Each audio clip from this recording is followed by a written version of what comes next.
Notizia strepitosa di qualche istante fa, direttamente a Losanna, il Comitato Olimpico Internazionale ha scelto la nostra candidatura Dolomiti Valtellina come sede delle nuove Olimpiadi giovanili invernali del 2028. E quindi ancora una volta un grande evento in Veneto, nelle nostre Dolomiti, ripercorrendo ovviamente le sedi di gara che sono state realizzate, sono state ammodernate per le Olimpiadi invernali 2026, ma questa volta per un'altra grande occasione, le Olimpiadi giovanili invernali, che si terranno nel 2028 dal 15 gennaio al 29 di gennaio. Altra vittoria, Veneto in prima fila, e grazie a tutti per averci creduto.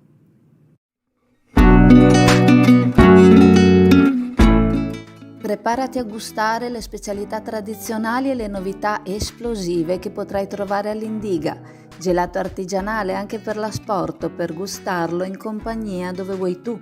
All'Indiga il gelato da passeggio più gustoso, in cono, coppetta o con lo stecco.